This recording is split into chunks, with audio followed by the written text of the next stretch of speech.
Welcome সবাইকে note study YouTube চ্যানেলে। তো আজকে আমরা সামনে তোমাদের যে এক্সামগুলো আছে, যেমন WBPSC রিলেটেড যে এক্সামগুলো আছে, PSC ক্লার্কশিপ বা মিসলেনিয়াস বা WBCS পিলি, এছাড়াও সেন্ট্রাল রিলেটেড যে এক্সামগুলো আছে, এই সেন্ট্রাল রিলেটেড এক্সাম বলতে HS লেভেল বা কম্বাইন্ড গ্র্যাজুয়েট লেভেল, এই সমস্ত এক্সামের কথা মাথায় রেখে কিছু ইম্পর্টেন্ট ইকোনমিক্সের উপর MCQ নিয়ে আলোচনা করছি। তো আজকের আমাদের ফার্স্ট যে কোশ্চেনটা আসছি সেটা হচ্ছে, who among the following had done pioneering work on national income?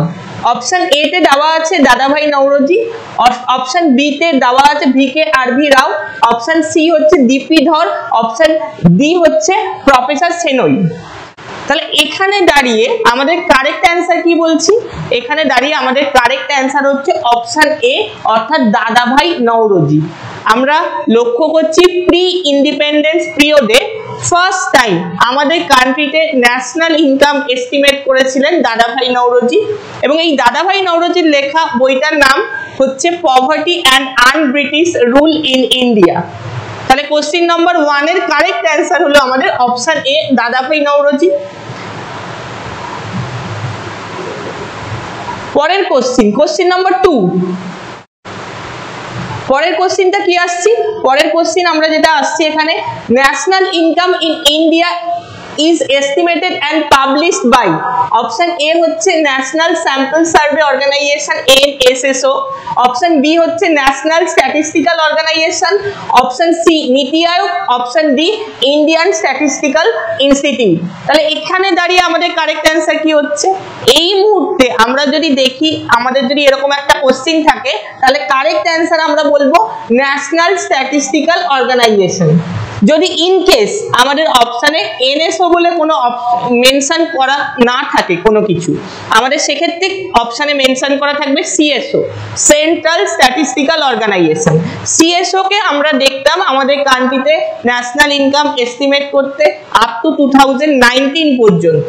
তো 2019 থেকে আমরা যেটা লক্ষ্য করছি, CSO অর্থাৎ সেন্ট্রাল স্ট্যাটিস্টিক্যাল অর্গানাইজেশন বা অফিস, এবং এই NSSO যেটা হচ্ছে ন্যাশনাল স্যাম্পল সার্ভে অর্গানাইজেশন, যেটার মূল কাজ হচ্ছে আনএমপ্লয়মেন্ট পার্সেন্টেজ এবং এমপ্লয়মেন্ট পার্সেন্টেজ এস্টিমেট করা।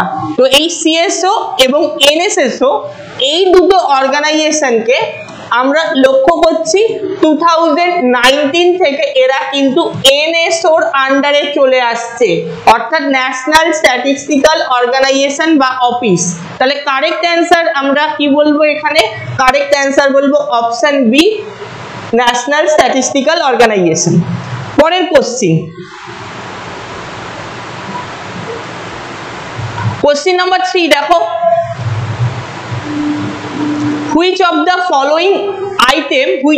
following item is obliquely are not included in national income?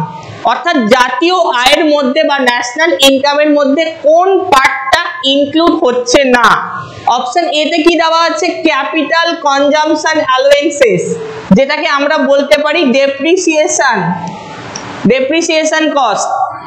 Option B হচ্ছে ট্রান্সফার আর্নিং, মানে হচ্ছে earning without any economic activity. Transfer earning কথাটার বাংলা মানে হচ্ছে হস্তান্তরিত আয়। কাজ না করে যদি কোনো ইনকাম হয় তাহলে সেটাকে আমরা কি বলছি? হস্তান্তরিত আয় বা ট্রান্সফার আর্নিং। এক্সাম্পল হচ্ছে আনএমপ্লয়মেন্ট অ্যালাউয়েন্সেস, এক্সাম্পল হচ্ছে আমরা দেখতে পাচ্ছি বেগার্স ইনকাম, এই ধরনের যে এক্সাম্পল, যেমন হচ্ছে লটারি উইনিং, স্কলারশিপ, এগুলো সবই হচ্ছে তোমার এই ট্রান্সফার আর্নিং এর এক্সাম্পল। তাহলে এই পার্টটা অপশন বি তে যেটা দেওয়া আছে ট্রান্সফার আর্নিং, এইটাকে আমরা দেখতে পাচ্ছি কিন্তু ন্যাশনাল ইনকামের মধ্যে ইনক্লুড হচ্ছে না। পাশাপাশি ক্যাপিটাল কনজাম্পশন অ্যালাউয়েন্সেস বা ডেপ্রিসিয়েশন, অপশন এ তে যেটা দেওয়া আছে এটাও কিন্তু আলটিমেটলি আমাদের ন্যাশনাল ইনকামের মধ্যে ইনক্লুড হচ্ছে না। কারণ আমরা দেখছি ন্যাশনাল ইনকাম বলতে আমরা কোনটাকে বোঝাচ্ছি? NNP, net national product at factor cost. NNP at factor cost, এটাকে আমরা অ্যাকচুয়ালি বলছি ন্যাশনাল ইনকাম। তো এই NNP অ্যাট ফ্যাক্টর কস্ট আমরা যখন দেখব তখন কিন্তু ডেপ্রিসিয়েশনের পার্টটা কিন্তু ইনক্লুড হবে না। তাহলে option A and B both are correct আমরা এখানে বলছি। পরের কোশ্চেন নাম্বার 4 কি আছে দেখো, কোশ্চেন নাম্বার 4 আমাদের এখানে যেটা দেওয়া আছে দুটো স্টেটমেন্ট আছে, কনসিডার দ্য ফলোইং স্টেটমেন্ট, কি কি আছে, capital adequacy ratio CAR is the amount that the banks have to maintain in the form of their own funds and to offset any loss that bank incurred if the account holder failed to repay any dues. আর option 2 number 2 statement number 2 তে কি দেওয়া আছে, CAR is decided by each individual banks। তাহলে এই দুটো স্টেটমেন্টের উপর বেস করে আমরা কারেক্ট বলছি কোনটাকে, স্টেটমেন্ট নম্বর 1 কে। কারণ কি, কারণ হচ্ছে ক্যাপিটাল অ্যাডিকুয়েসি রেশিও বলতে আমরা কি বলছি, রিস্ক ওয়েটেড যে অ্যাসেট আছে, মানে ব্যাংকগুলোর কাছে যদি দেখি ব্যাংক মনে করছে যে অ্যাসেটগুলো ফিউচারে তাদের নন পারফর্মিং অ্যাসেটে কনভার্ট হতে পারে, যেগুলোকে ব্যাংক তার রিস্ক ওয়েটেড অ্যাসেট হিসাবে দেখছে। তো এই রিস্ক ওয়েটেড অ্যাসেটের এগেইনস্টে ব্যাংকের কাছে যে ক্যাপিটালটা থাকছে সেই জায়গাটাকে যাতে রিকভারি করা যায়, ফিউচারে ব্যাংকের যদি ওই risk weighted asset non performing অ্যাসেটে কনভার্ট হয় তাহলে সেই জায়গাটাকে রিকভারি করানোর জন্য ব্যাংক আগে থেকে নিজের কাছে যে ক্যাপিটালটা রেখে দিচ্ছে সেই capital to risk weighted asset ratio, এটাকে আমরা অ্যাকচুয়ালি বলে থাকছি কি ক্যাপিটাল অ্যাডিকুয়েসি রেশিও বা CAR। আর নাম্বার 2 স্টেটমেন্টে যেটা বলা হয়েছে capital adequacy ratio individual bank decide করছে, এটা কখনোই কারেক্ট নয়।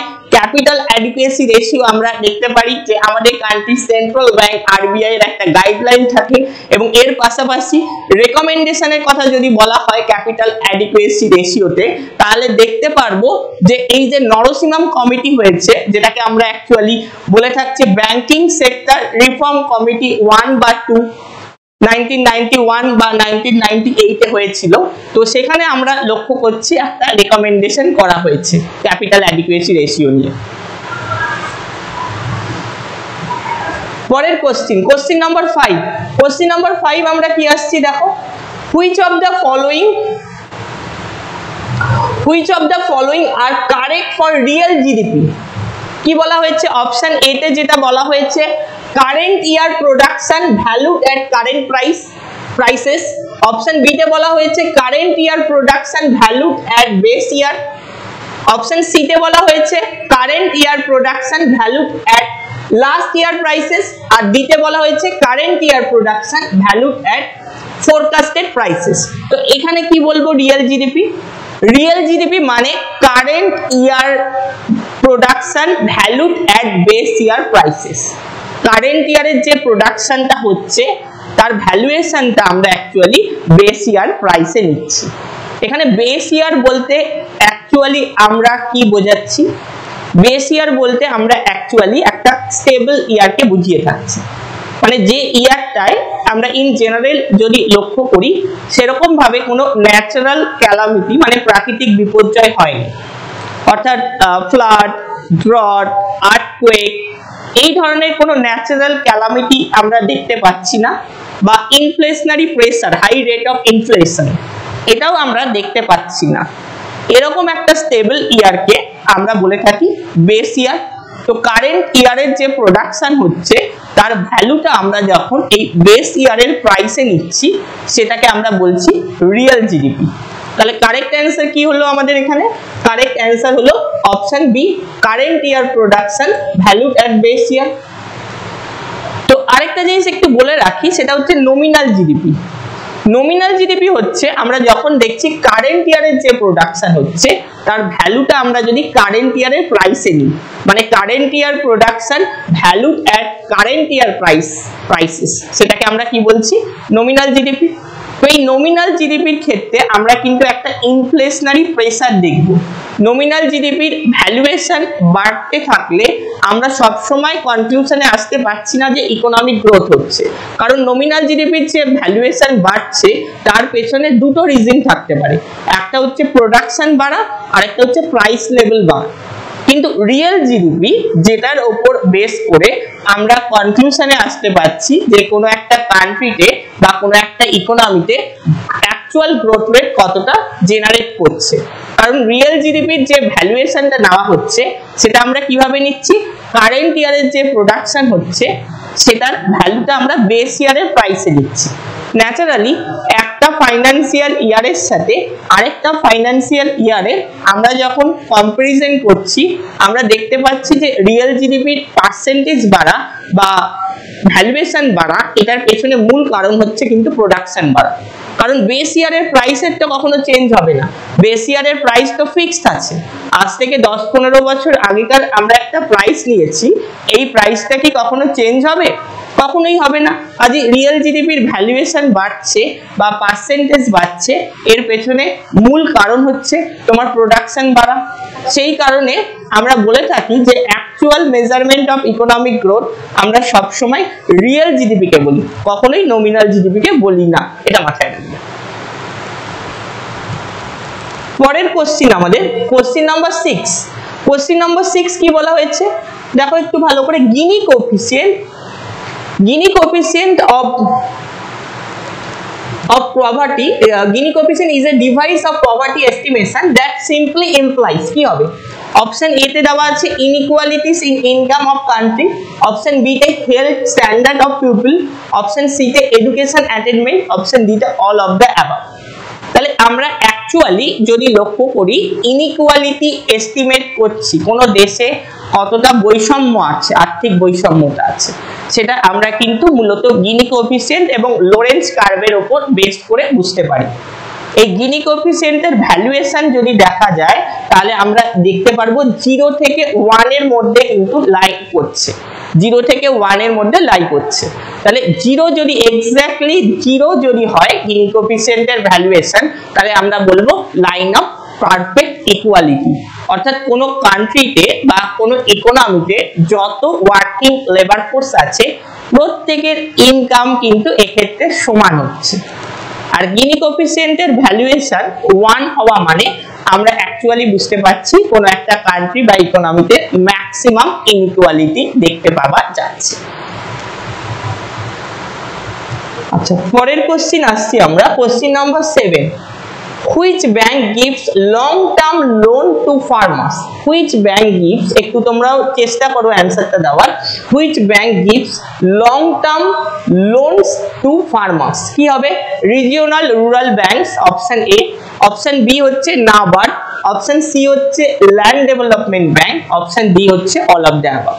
লং টার্ম লোন বলা হয়েছে, তাহলে দীর্ঘকালীন সময়ের জন্য যারা কৃষক বা যারা ফার্মার আছে তাদের লোন প্রোভাইড করছে, এর মধ্যে কোন ব্যাংকটা? কারেক্ট অ্যান্সার বলবো কিন্তু আমরা land development bank, option C হচ্ছে আমাদের এখানে কারেক্ট। আমি এখানে একটু অপশন বিটাকে নিয়ে আলোচনা করি। নাবার্ড, যেটাকে কিনা আমরা বলছি কি এগ্রিকালচারাল অ্যাপেক্স ব্যাংক বা রুরাল এরিয়ার অ্যাপেক্স ইনস্টিটিউশন, মানে রুরাল এরিয়ার ক্ষেত্রে যে যে ফাইন্যান্সিয়াল ইনস্টিটিউশন গুলো আছে, যেমন হচ্ছে রিজিওনাল রুরাল ব্যাংক, যেমন হচ্ছে কোঅপারেটিভ ব্যাংক, যেমন হচ্ছে কমার্শিয়াল ব্যাংক বা সেলফ হেল্প গ্রুপ, তাদের